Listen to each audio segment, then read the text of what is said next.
कौन है। कान्हा ने गोपियों को, राधा को, सबको पास बैठाया।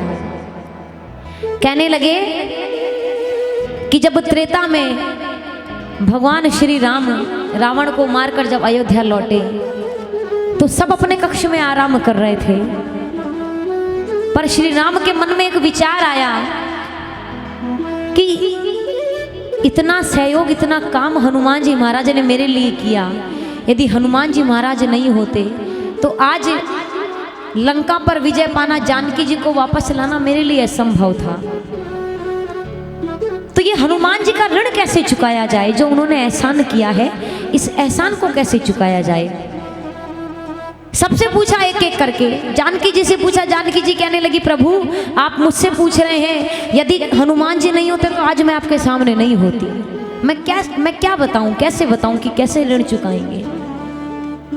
लक्ष्मण जी से पूछा। लक्ष्मण जी कहने लगे कि आज मैं आपके सामने जो जीवित खड़ा हूं, ये हनुमान जी महाराज की देन है।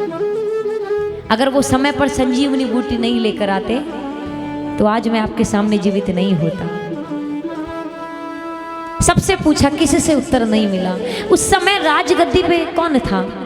भगवान श्री राम की चरण पादुकाएं, क्योंकि भरत जी वनवास जाने के बाद में, जब श्री राम वनवास चले गए उसके बाद में उनकी चरण पादुकाओं की पूजा होती थी सिंहासन पर। उन्हें चरण पादुकाओं से पूछा कि ये एक बात बताइए, अगर हनुमान जी महाराज का यदि ऋण चुकाना हो तो कैसे चुकाएं। चरण पादुकाओं से आवाज आई कि सिर्फ एक ऐसा काम है जिसे करके हम हनुमान जी महाराज का ऋण चुका सकते हैं। बोले बताओ क्या है। कहने लगे कि भगवान श्री राम हनुमान जी महाराज के चरण दबाएं, और वो जितनी बार चरण दबाएंगे उतने उनके जो एहसान है उनका ऋण चुकता होता जाएगा, ऋण चुक जाएंगे। अब ये संभव नहीं है कि हनुमान जी महाराज अपने पैर दबाएं भगवान श्री राम से। हनुमान जी महाराज अपने कक्ष में आराम करते हुए भगवान श्री राम पहुंचे तो देखा हनुमान जी की आंखें बंद है। जाकर पैरों के पास बैठ गए और दबाने लगे। हनुमान जी महाराज की आंखें खुली, पैर दूर कर लिए। प्रभु ये क्या कर रहे हैं आप, ये अनर्थ हो जाएगा, आप मुझे पाप का भागीदार बना रहे हैं। भगवान श्री राम ने पूरी बात उनको सुनाई।